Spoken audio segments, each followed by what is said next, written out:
It's so funny. I've been doing podcasts now for coming up to 3 years. This is episode like 160, 161.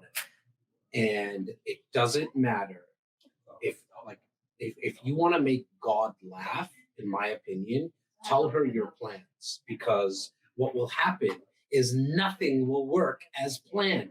First and foremost, I had massive issues with the air conditioning. I mean, we got hit with a heat wave here in Toronto, Canada. I had to stop because the noise that was coming in from the AC into these mics. I mean, I'm glad we got some crazy mics and really good mics, but the noise that was pumping in to the audio, my guests couldn't hear me. And so if I am sweating a little bit to do with the fact that I have sweaters in my air conditioning, but it's more because I am honored to have this guest today. If you're a real estate agent, if you're a business person, if you're someone who wants to start building out a team and understanding what it really takes, I mean, we are all, including me, are in for a massive treat today. My guest is one of Toronto's leading real estate agents. And for somebody who's outside the province, outside this continent, and we have listeners right across the world now, I mean, I need you to understand when I say one of the top real estate agents in the city of Toronto, first and foremost, Toronto has the biggest real estate board in North America. We have 65,000 real estate agents in a 50 kilometer radius. Let me say that again. In a 50-kilometer radius, we have 65,000 agents. For you to be like in the top 10, 15 in out of those agents, that's saying a lot. Okay, a lot of deals happen. I have Sehr. Thank you so much for being a guest today, first and foremost, Sehr. Thanks for having me. Well, you and I mean our listeners, the guys and gals that have taken their dogs for a walk on the treadmill or driving, they can't see the beautiful backdrop, which is your home. So again, thanks again for allowing us into your home. I know how crazy busy you are. We're gonna take this conversation all over the map today. First, I mean, I definitely want to talk about how you got into real estate and the evolution of yourself. I mean, where you started out in the business, where you are now. I want to do a massive deep dive into what it takes because we have a lot of salespeople, like a lot of real estate agents, but just salespeople in general, mortgage advisors, insurance brokers, financial advisors, business owners who watch and listen to this podcast. And so, I mean, I want you to dive into like how many years it takes to be an overnight success. But before we get into all of that, I want to take people back for a bit. Like, talk about when you came to Canada. When did you come to Canada? Why did you come to Canada? Because I know you weren't born here. So take us through that journey, Sehr. So I was actually born in Pakistan. That's where I grew up, and that's where I went to high school. And then I went to the States for 2 years to Boston, Massachusetts. I did 2 years of my undergrad there. And after 2 years, my dad said, you know what, like business is not good. You have to go somewhere cheaper. So I had to transfer in the middle of my university, like 2 years in, to Toronto because that's all I could afford because it was literally half the price. So Well, hang on, Sehr. Hang 1 second, Sehr. Like, why did you go to Boston though? Like, why Boston? Why? Like, is that where the family? Like, why was that where you found school or business was there? Yeah, so I went to a university called Tufts University, which was like a top 25 school. So I applied to, a lot of top schools like Harvard, Stanford. I didn't get into them. So this was the best one that I got into, which was also a top 25 school. So that's where I ended up. And it was, $35,000 US a year. And 2 years in, my dad had some issues with his business, and he's like, I can't do it anymore. So I had to go wherever opportunity took me. And he's like, this is the only 18,000 I can give you, and you have to make it work for the next 2 years. So I took that money and I was like, where can I finish my education essentially? And, when I was looking into different options, Toronto was the best option for that. So I came to York University and then finished my undergrad there. The next And 2 then, years. and what was your undergrad in exactly? So what were you studying? Economics. Did you Did you always, like as a kid, were you like, I want to be in economics? Like, why economics? Was it watching your parents in business? Yeah, like it was kind of like I just did what I was told to do, you know? So the university that I went to, they were like, oh, well, I didn't want to do medicine. I didn't want to do law. So they were like, oh, why don't you get into like finance or business or economics or so that was where that how that came about. Now, It's not did you like I was know it? and I dreamed to be like in economics, you know? I always laugh with people that the other industry that I don't think anyone grew up wanting to be was a real estate agent. We all kind of fell into the business, which we're going to talk Yeah. about how you actually, because I'm always curious, and I've known, just for my viewers and listeners, I've been really lucky and blessed, and that's not an understatement to know this girl now coming up to 8 years, 9 years, watching her start in this business and then get to like watch her where she is now. It truly is the only word that comes to my vocabulary right now is a blessing, because I see this happen all in front of my face. So if someone were to say, well, she was lucky and all that, that's all bullshit, because I watched it. I watched it happen. And so we're going to be talking about that. But Toronto for a second. You come to Toronto. You know anybody here? This is like, you have Nobody, family here. nobody. How is that? Like, It what's was your it was thought process? the thought process was where can I go and make this money that I have last to finish my education within North America. So this is probably the best option out there.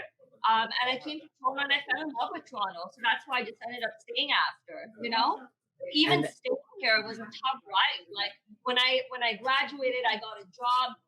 My first job ever. I remember I was so excited. It was for like $30,000 a year at ING Direct, like nothing, like peanuts. But I was so excited with my first job in North America. And then 2 days before the job was supposed to start, they said, "Oh, sorry, we have to cancel your job offer because we didn't realize you were an international student and you don't have your PR." So then all of a sudden, I was like, "Oh my god, I didn't even think that would be a thing." But then I had to like go out and search for like a company that was willing to sponsor me. So that was a whole challenge because you have to prove that you're doing a job that no other Canadian can do. So it's very tough. There's not many jobs that Canadians can do. So so then, um, so then what? So I know you have your MBA as well. When did that all kind of come about? Was that that all came about after I got my permanent residency. So I got the job that was willing to sponsor me. I worked for literally nothing. Like I was making $1,200 a month. And I was just doing it because I'm like, you know what? I'm going to be patient, exactly like how you said. Spend the 3 years that I need to spend. And, I'm broke, but it's okay because I'm going to get my residency and then I'm going to have that opportunity to stay here and actually make what I need to out of my life. So I knew even back then that this is going to be a process. And I went from being privileged growing up to having no privilege all of a sudden when my dad's business went down and I had to just make it work and I had to do what I had to do. well? So You know what I really enjoyed, because there's a lot to unpack there. So, and I want to make sure that the viewers and listeners caught some of the stuff that it resonated with me, anyways. And look, I mean, if anyone's new to this podcast, I mean, at the end of the day, I do this for selfish reasons, because I'm going to get to learn a lot from Seher's journey, her tips, her strategies. But I hope that anybody watching or listening, you're just going to be a fly on the wall on a conversation that we're having. But there was a lot to unpack. One was the fact that you said, I'm gonna sit back and mm-hmm. be patient and just worry about what's in front of me right now, which was, I just Yeah. need to get my PR card. Once I get that, Yes. then I'll be able to stay here, and then I'm gonna take care of the next steps, where I believe, and I would love to hear your thought process on this, where some people are like, I'm gonna try to take over the whole world all in 7 days. Yeah. You know what I mean? Where you kind of you put it into bite sizes. Like, I'm not into eating elephants, but if I was, I would eat an elephant one bite at a time, right? Like, take it nice and slow. So walk me through that kind of thought process, because I know you do that still till this day in your business, but that Yeah. just let me just do this in chunk size. Right. So, like I said, like when I was 18, I thought, oh, the world is my oyster. Now anything that I want is going to happen. And so when I was 20, everything changed. I was like, I can't go to the school that I want to go to anymore. I was embarrassed. What am I going to tell my friends that like, oh, I'm sorry, I can't come back because I have no money. It was embarrassing at that time as a little kid. So I did that. I left. I had to come here, make new friends. I had no family here, like no resources, and just had to like kind of figure it out. finished my education, got this job, and the challenges didn't stop there. So, from there, I got my PR. Then I'm like, okay, what's the next step? So I was looking into employment opportunities. I said, you know what, the kind of job and the living that I want to make is not available, just with an undergrad. I'm going to like take it a step further. And I didn't really know what I wanted to do at that time. And again, my parents were like, oh, doctor, lawyer, banker. So I was like, okay, I'm going to do finance now. So I went and I got an $80,000 loan from RBC to fund my MBA because I had to fund it myself. And then I did something that I didn't truly enjoy, but I was good at it. So I graduated with honors, and this was in 2008. I graduated in August 2008, and in September 2008 was the financial crisis. The whole world shut down. So it was very bad timing.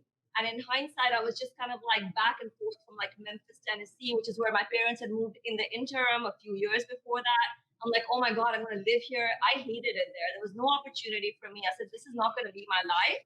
And I have to take control of my own life and set my own future for myself. So I came back to Toronto and I said, what am I going to do? All these jobs that I'm like capable of doing are no longer available to me. We're in the middle of this financial crisis. And I met some real estate agents who said, you know what, we're making a good living. And I'm like, it doesn't sound too complicated, like turning lights on and off. I think Hang on. Wait. that was my perception back then, right? So my perception back then was like, I just spent $80,000. Like, now keep in mind, I'm $80,000 in debt at this point, right? How old are you at this point? What's your age at that point? 26. Holy shit! So 26 years old. So I was like, I'm $80,000 in debt right now. What am I going to do? So I didn't want to spend too much more money educating myself. So the everybody knows the barrier to entry in real estate is very low. It just takes a few months to get your license. It's like what, $2,000 or something. So I said, okay, like real estate agents, they're the worst, but okay, I guess I'll do it. And then I got into it, and that's when I realized I actually loved it. I didn't know that I wanted to be a realtor. I thought, let me try it out. Let me see how it works. But like from the day that I got into it, I realized this is for me. So I'm actually grateful that all the 10 years of, not 10, but like 6, 7, 8 years of hardship that I had before that led me to what's made me successful today. Because guess what? If the financial crisis hadn't have happened, maybe I would have just gotten a job at RBC and I'd still be doing that because I got comfortable. If I had come to Toronto because my parents didn't lose their business in Pakistan, I might have graduated in Boston and be doing something completely different. So, and I wouldn't be here today. So I'm actually grateful for all those failures, all those losses, because it's gotten me to where I am today. It's been stepping stones, right? So when you're at rock bottom, you got to remember that the only place to go is up. So it was great, I want to go back. Because what you've been able to accomplish right now, because you've been licensed for how long as a realtor? 10 years? 9 years. 9 years. Okay. So for 9 years, off the top of my head, you're doing like close to over 500 units pretty much by yourself. And I might be wrong. I might be off because I lost track. You got to, when you started doing 250, 300 units, I was like, it's endless for this girl. She's going to be hitting thousands. Like, this is just who she is. So I lost track. But most of it, for anybody who's watching or listening right now, most of this was done on her own.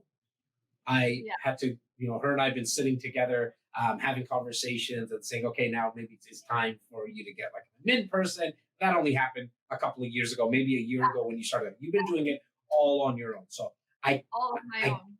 Again, for anybody who's listening or watching, like I'm talking about, and who you're watching right now, and who you're listening to, is somebody who's doing north of 500 transactions, majority of it on her own. But that's not where it started. And so you get into this real estate business, you decide that, okay, this is something that I like to do. It's more than just turning on and off switches. I got to say that because you said it. I got to take it back.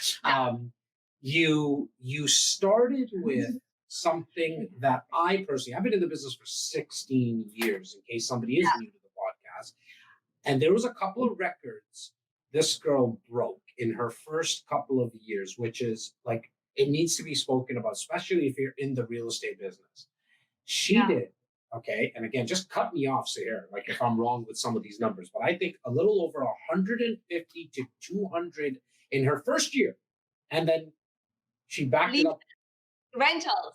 She backed it up in her second year by doing rentals. Now, somebody who's not in the business would be like, what's the difference? And why is that such a big deal? Because to do one rental, okay, one lease deal, when a tenant says, hey, can you help me find a condo to rent? Can you help me find a house to rent? It's the exact same amount of work when if you're helping someone to buy or sell or invest in a property, but it's, 90% less in terms of how much income you're making, but the same amount of running around and the paperwork, the file that you have for that client is this thick. And she did approximately 150 a year. And then if somebody said that's a fluke, she backed it up and did it again for a second year just to shut everyone up. Okay. So for me, that's like amazing. What though took you down that path? Why did you do that? Because I've never seen anyone in my 16-year career. And if I monitor people and ask them, like as a real estate agent, there's rental companies that do that. But as a real estate agent, no one's ever done that I know. Like I'm going to say as far as North America, specifically in Canada, what the heck made you go down that path? Like why did you sit down and say, you know what, I'm going to do rentals? Because there's someone, say here, who's new in this business right now or just got their license last week. And I actually tell them, because of you, I say, get started with that. But what made you do that? So when I was living here, I mean, listen, like I didn't grow up here. I didn't have family. So my database was like pretty much non-existent. So I had made some friends in my MBA program, but like not enough to like sustain a business or anything. So I said, listen, I have no clients. How can I build a database fast, right? And then the second thing was that I hadn't grown up here. So I actually didn't even really know the city. Until this point, I didn't have a car. So it's like I didn't even explore the suburbs or anything. I was in my little like cocoon this whole time. So like I wanted to get to know the city. I wanted to get to know the buildings. I wanted to like, gain experience, and I wanted to, build a database. So when I was doing rentals, I was meeting close to 10 people a day. If you multiply that into a year, that's like over 3,500 people a year, you know? And then multiply that into another year. So I was meeting so many people and getting their phone numbers, their emails. And these are all people in downtown Toronto. It was mostly in downtown. They have good jobs, good credits. They're mainly young. I would say 24 to 32 would have been the age group. But guess what? Like they're on that trajectory to buy within a few years. So it's a great way to get to know the city. I probably know every building inside out way more than most other realtors, just because I used to know floor plans on MLS. Like when I would see the unit number, I knew exactly what that unit even looks like. And I was able to take that knowledge and make my business efficient. Because if someone sent me 6 units to see, and I'd taken them out a day before or something, I could eliminate 4 out of those already because I know all the floor plans now. So it's like I didn't even need to like really like take them to all these showings because I knew what would be the best fit. And sometimes I would tell people that I said, "Oh, you send me 8, I'm gonna show you 2 because I know which one you're gonna like," and it would be that same one. And you know what?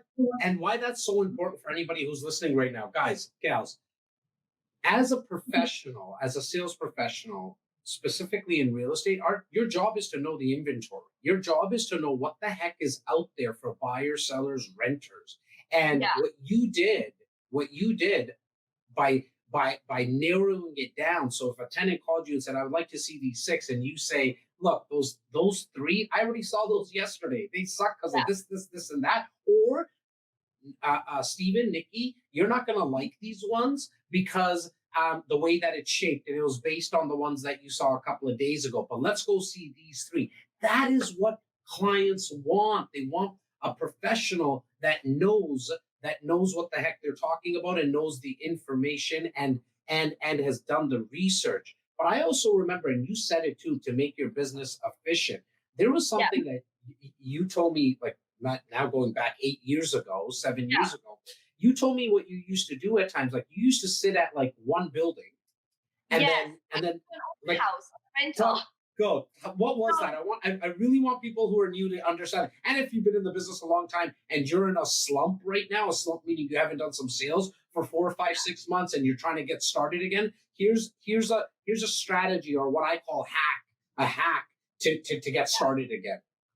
Yeah, so I would actually, when I was doing rentals, my time was very, very efficient. So I wasn't taking one buyer to like 10 different units and then meeting somebody else and taking the next tenant. I would literally take other people's listings, advertise them on like Kijiji and ask them, hey, is it okay if I like show your unit and advertise it? They're like, sure. I would put a listing up and I would get 15 to 20 people show up. I'd say I'm going to be there from 5 to 6. And guess what? Somebody is going to take it and you will have a deal at the end of the day. So that's basically how I ran it. I would book maybe back to back open houses, 5 to 6 in this unit, 6 to 7 here. So someone who doesn't get this offer because it was a hot rental market at that time would get it at the next spot. But you have to like have more balls up in the air. So I'd have 20 people come in, like people, the listing agent would be like, "What's going on here?" And be like, "I have a million more going on your rental right now," and they were like, "Great." So and then what started happening from that is that other agents who were doing pre-construction, who had many listings in the building, saw that I could lease these places out fast and efficient. And they came to me and said, listen, like there was actually 3 people I was working with at that time. And they said, we're not even going to bother putting it on MLS. Here's the key. You go figure it out because you're so much better at this. And they didn't want to they're busy with sales. They don't want to do like paperwork for MLS data forms and all this stuff, dealing with like confirming showings. They would just say, you go rent it out. And they would still keep the listing fee and I would keep the buyer fee. Now get it rented by the end of the day. So I made it very, very efficient, essentially. Now, when did you start to actually, before I get into the new builds, there's something that I also wanted to unpack. Yeah. You were collecting people's names and numbers and emails. You said that. And what were you doing with them? Were you putting them, like, I have a feeling you weren't just writing them on napkins No, and just deal. So what were you doing with them? So I was using a CRM. Like right now, I'd use a different one, but back then it was Talk Producer because that's what everybody at the office was using, and just saving their information, right? And I have clients to this day that I met doing rentals who've then gone and bought a house through me, bought an investment property through me. Now I'm seeing one of the girls actually just have a baby. So like it's like I'm seeing their entire life like unfold, and I'm still in touch with quite a few people from back then, that I built good rapport with and so forth. So it's And been and a great business model like at well, that time. And at that well, time look, it was free. So I could, post for free. I didn't have any ad spend. You just have to like sit there and grind a little bit posting all these ads. But it was great, yeah, It's good to know what was works. but look, I mean, again, I hope people caught it. You said 10 people a day over, a year, over 2 years. You're looking at close to 7,000 people. Like, Yeah. that's how you build a business. I don't care what business, in my opinion, you're in. And sales, again, like really going into the micro of sales, whatever you're selling, you build it from the ground up with a strong foundation. And that's done through the people that know you. And then to take that to the next level, people that actually like you and trust you because they've Yeah. done business with you. Not only will they do business again, as Sehr mentioned, she's working with a client for the second, third, eighth time now, especially in the world that she's in when it goes into investments, which we're going to talk about. But they start to introduce you to their friends and family, so that 7,000 that we know on an average know 200 people. If 7,000 know 200 people, your network is over 1.4 million people now that can refer you, introduce you. Think about the depth of relationships that you can build over time. And like for me, it's just a reminder again why I do these podcasts is because you kind of just kicked me in the face because I'm like, oh man, you know what?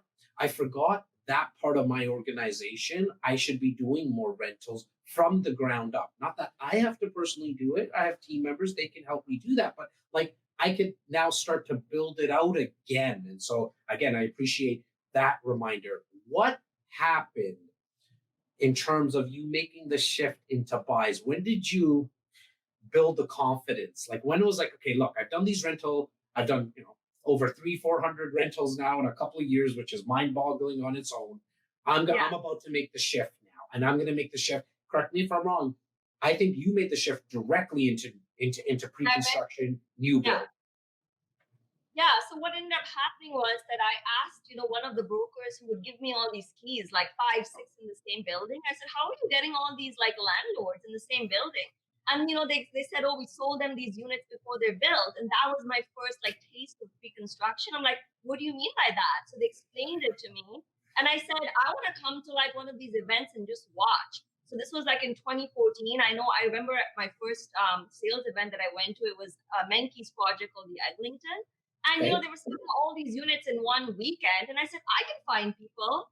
And the developer at that time was like, okay. And I went home and started calling these tenants and said, hey, do you know anybody who wants to like invest in real estate at Young and Eglinton? Like, it's a great intersection. And I gave them the entire pitch and I found 7 people within 2 days. Hang it. Okay, well, wait, 1 second, Sarah. You went back to the tenants that you had in Yes. your CRM. So okay, so Yes. you went directly back to them, the guys and girls in your CRM. You said, "Hey, do you know anybody that might want to invest?"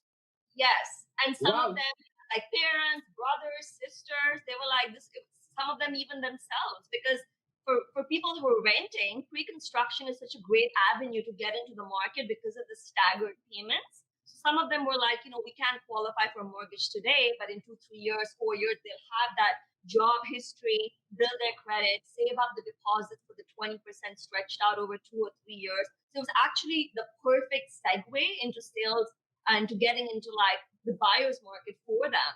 So I was able to have great success with that for like the first year. It was all tenants. Because at that So time you I did, didn't have to advertise or anything. Like, it was all basically my tenants that I was selling to. and I think I might have cut you off at that time, but you said you did in the first in that Mankey's project, you did 7 in that 7. first one. Wow. So this is And now then to the you. second development that I did 25. Okay, so The now second, your mind's blown. Like you're like, what the heck? I've done 32 units in a short period of time. I mean, yeah. now we're talking about some serious income. Now, are you starting to? Because I know there's a man listening, there's a woman listening right now that is like wanting to get started with this, Yeah. but they don't have. I think the word is confidence. That's it. The word is they don't have the confidence right now. What is that when it started to build with you? You're like, holy shit, I just did 32 units. Yes. So basically, like, and I think that it was less work to do those pre-construction deals than it was to do the rentals because there's nothing to show. Like, you're just showing them an email with floor plans and so forth.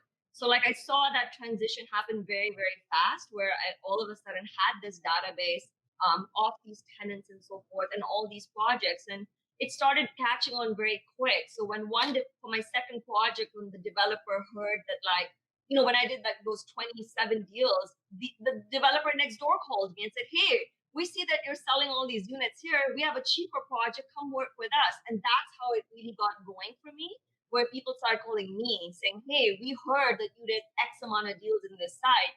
Can you come and talk to us? So, from there, I just started building projects and projects and then sticking with those and doing the high volume in those developments. Look, I mean, I always tell people that there's a bunch of books behind me here, and I listen to podcasts and I watch videos, and a lot of people get a lot of knowledge in the the actual power is in actually making use of that knowledge. And Dr. Martin Luther King says that you don't need to see the whole staircase, you just need to see the first step. And so some Yeah. people read quotes like that, and it's inspiring for them. And they read it on a Tuesday, but then they get slapped in the face on a Wednesday, and then you just forget all that stuff. With what you did, just by asking that agent the question, hey, where do you get all these units from? And that person told you. And then you said, do you mind if I just come to the event? And you came, Yeah. like, imagine you did it. Like we talked about if you didn't come from, like if you didn't come to Toronto, and then if you didn't, get into real estate, but imagine you didn't go to that event, right? Like Yeah. just taking that first step of going to the event and asking, getting outside your comfort zone. But you strike me, in all the years I've known you, I don't think I've ever said this to you, Sarah. Like you strike me as a person who's not afraid of getting outside her comfort zone. Is that 100% not. is that mom and dad? Is that just DNA, or is that something that you worked on? I think it was just the fact that like I landed up in Canada, had my back up against the wall. I had to make it work. Like I'd just been through so much to like get to even stay in this country. Like I was a different person from the time that I lived in Pakistan to the time that I had been in Canada. Like I have thick skin now. Like a no means nothing to me. And I think the main thing is like in entrepreneurship, there's no ceiling, but there's also no floor, which is why so many people shy away from it because they're afraid that they're going to, sink right through and fall, right? But there's one thing that I can say, it's like you have to be very, very consistent. And I did the same thing every single day, no matter what. So it doesn't matter if it's January and it's winter and it's dead out in the rental market because the markets have their hot months too, right? But I just did the same thing consistently every single day and showed up and hard work beats talent all day long. I love that. You're so right. I mean, you look at me. I mean, I don't have a lot of talent. I'm not as good at looking as any of the guests that I ever bring on. Yeah. I don't have like I. It is just putting in that work consistently. You said you did, a lot of the same stuff on a daily basis. What is it? And I have a feeling you're doing the same stuff now. Like, just for anybody who's listening, this girl hasn't stopped. Like, she just like the numbers just keep on getting bigger. She just keeps on growing. And so I have a feeling a lot of the stuff that you do right now at the time of this recording in 2021 is very similar to what you did back in 2014, 7 years ago, and even back even further, 9 years ago. What are some of those things? Like, I know you're a very early riser. Were you always Yeah. that? Okay. So what time do you Always. usually get up? What time do you usually get up? I would say about 6:30. I'm out of Okay. bed. By 7, I'm on my laptop. You're boom on your laptop, and then how do you kind of structure your day? I know real estate, it takes you all over the place, but Yeah. generally speaking, how do you structure your day? So I would say for me, like 7 to 9 is like the best time for me to catch up on all my emails because the world is quiet. Like my phone's not blowing up, people are not trying to reach me. So that's when I do like my admin stuff or organizational tasks, and then I would say after 9, I organize with my team what's going on, like the small team that I built. I touch base with my assistant with tasks for the day. Then 10 a.m., I try, if I can, go for a workout. I try and work out about 5 days a week. And that actually happens in the middle of the morning. I come back from that. And then the rest of the day is calls. And then if there's appointments set up or a builder event and so forth, I do that in the afternoon. Right now, it's a lot of like Zoom meetings. And then I usually shut off by, I would say around 7, or And 8 maybe. so you usually, so are you like sleeping by 8, 9 o'clock, or are No, you just no, kind of no. like winding down? Yeah, like winding down and like work life balance, right? So that's kind of like my day. And then Okay. obviously I have my phone, I'm answering texts and so forth, but I'm not like physically calling clients like at night. No. Well, I mean, I love what you do in terms of your morning from 7 to 9. Like, that's kind of like in a funny way, it's almost like Sahir time. But Yeah. during that, you're still making sure that you're focused and getting the work done consistently. First thing in the morning, you're eating the frog, so to speak, taking care of all the big stuff, and then you kind of go throughout your day. I want to shift the conversation a little bit to you personally within your investing journey. So, Yeah. when did you start to get comfortable to actually start investing yourself? Like, I know how many properties now The, you've the you've first done. year that I was in real estate. So like Wow. my first 50 grand that I saved from doing rentals, actually in Royal LePage Signature, they were selling a project out in like Waterloo. And I was like, I think it was like 10% down or 15% down. I can't remember. But I had 40,000 and they're like, oh, if you have 40,000, you can buy a condo. And I'm like, great. Because I was never afraid of having $0 in my bank account because I'd had that for so long before. So I'm like, I have 40,000. What am I going to do with this money? And at that time, it seemed like so much money. It was like bottles and models kind of money at that time. So I'm like, okay, I'm just gonna buy a condo. So I invested in a condo, which ended up getting canceled, ironically. And a year later, they gave me my money back. And then I went and I bought another condo by that time. And I saved more by that time. So then I ended up buying at Young and Eglinton, the same project I was selling at. So Now, And now, well, I love the fact that the first time, because it got canceled, that didn't scare you the second time. You're like, No. okay, that happens. I'm gonna jump right back in. Yeah. So I mean, Now, in pre-construction, you're covered by Terion, so it's like it got canceled. I got my money back within 5 business days. So it's not like they were holding it for months and months. It was completely hassle-free. Go pick up your check. I mean, it was unfortunate that it got canceled. It's not that the entire project got canceled. I think that there was 18 floors, and now they said they can only be 11 or 12, and my unit happened to be one of those ones that got canceled.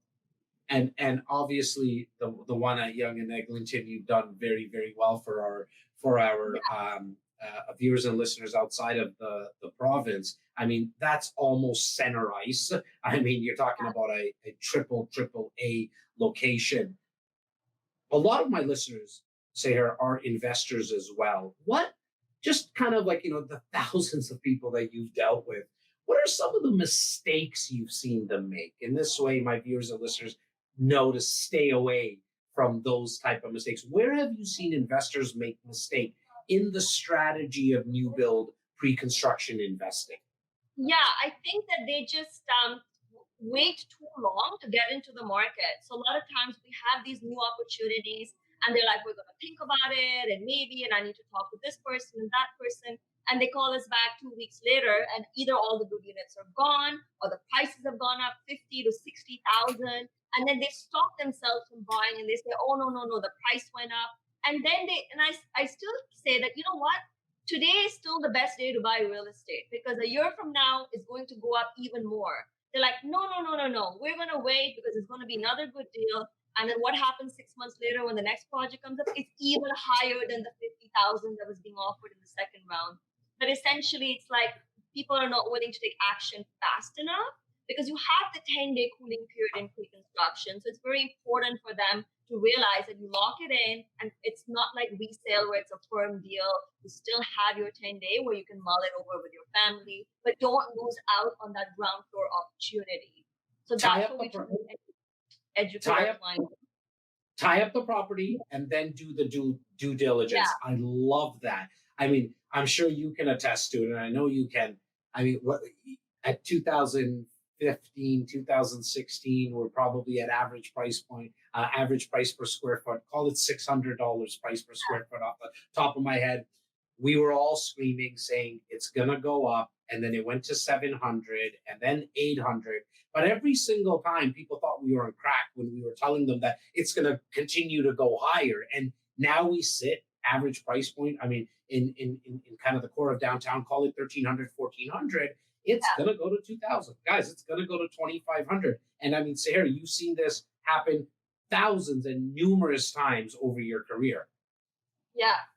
Like, I Right? mean, in 5 years, 6 years, people are like making double their deposit. Like, not double their deposits, double the value of what they paid. Like myself, for example, the first condo I bought was 462,000 for a two bath at Young and Eglinton. This is 2014, and I look on MLS now; they're selling for like 880. You know, You so can't it's even like get a studio. You can't get a studio for no, $440,000, exactly.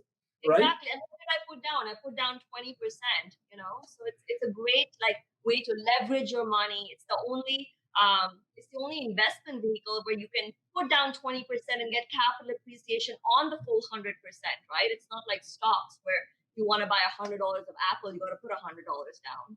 So I, I'm telling people all the time, it's the perfect way to leverage yourself to be able to create that financial freedom and create a very lucrative investment portfolio in a very like passive and affordable way, essentially. I want to put you on the spot a little bit, and I'm not going to ask you for one. I'm going to say a couple or few. Give me a few little areas that you see up and coming right now that might be interesting to, like, where you might put some money, or where you advise my listeners and viewers. And as I was joking, saying I don't want to say one because none of us really have just one, but maybe a couple of areas where like, you know what, I have a feeling something's going on in this part of the city. You might want to put some money in, and you can even go as far as saying, and outside of the city and other places in the province if you want to stretch out that far. But what are a couple of areas that are interesting you because you get a lot of stuff on your desk? Yeah. I personally love Oakville. I'm seeing a lot of growth like in the suburbs there. But to be honest, Jazz, I have 12 condos and they're all over. And some of them I didn't even think about much. Like one of them, my friend bought a condo, actually one of our team members, and sent me an amendment saying that you're buying this with me. And this was at Galleria. It was a master plan community. I was like, okay. And you always just say yes, and 2 years later you're happy you did because prices just keep going up. So I wouldn't suggest for investors to be zoned in on a certain area. It's about the value that's being provided there.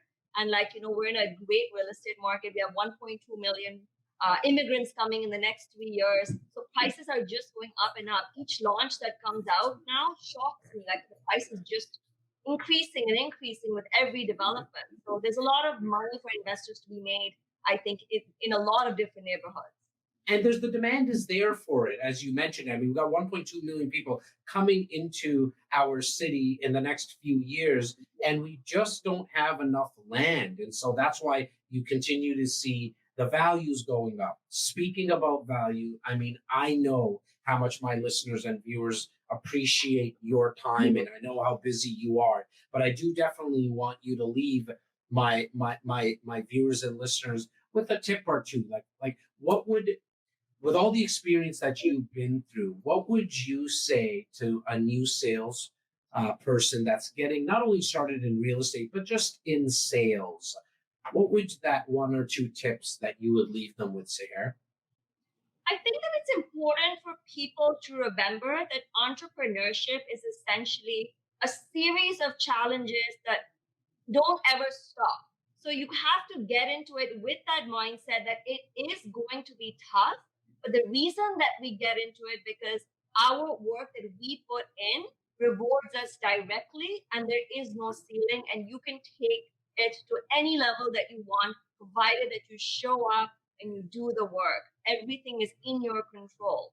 So be aware that it's going to be tough. You see like glamorous social media posts of people traveling, fancy cars, but the daily grind, you have to be ready for it and you have to accept it and you have to be happy that you have that opportunity because without pressure, there is no business. Like, especially for me, like if I didn't have pressure today, I'm not making the money that I'm making. Pressure is what creates diamonds, right? So you just have to embrace the fact that that's going to be the process. But as long as I stick with it and I do the work will take care of you by default. Seher, you are definitely a gem, and thank you once again for everybody who's watching or listening. Go check out the episode descriptions for all of Seher's links to her personal socials, her company, my condo source. We'll make sure that we have all the links. I know you're going to be coming out with a lot more content yourself. Congratulations for anybody who's watching or listening. Make sure to check out again her socials, which will lead you to her YouTubes and all of that stuff. Go subscribe to her channels because you're just going to hear a lot more of not only her story but her network and her family and her friends and everyone that she's going to be bringing to the world. And so I'm so excited to hear more from you. And once again, thank you so much for your time, Seher. Thanks, Jazz, for having me. This was great. Take care, girl. Talk soon. Take care. Bye.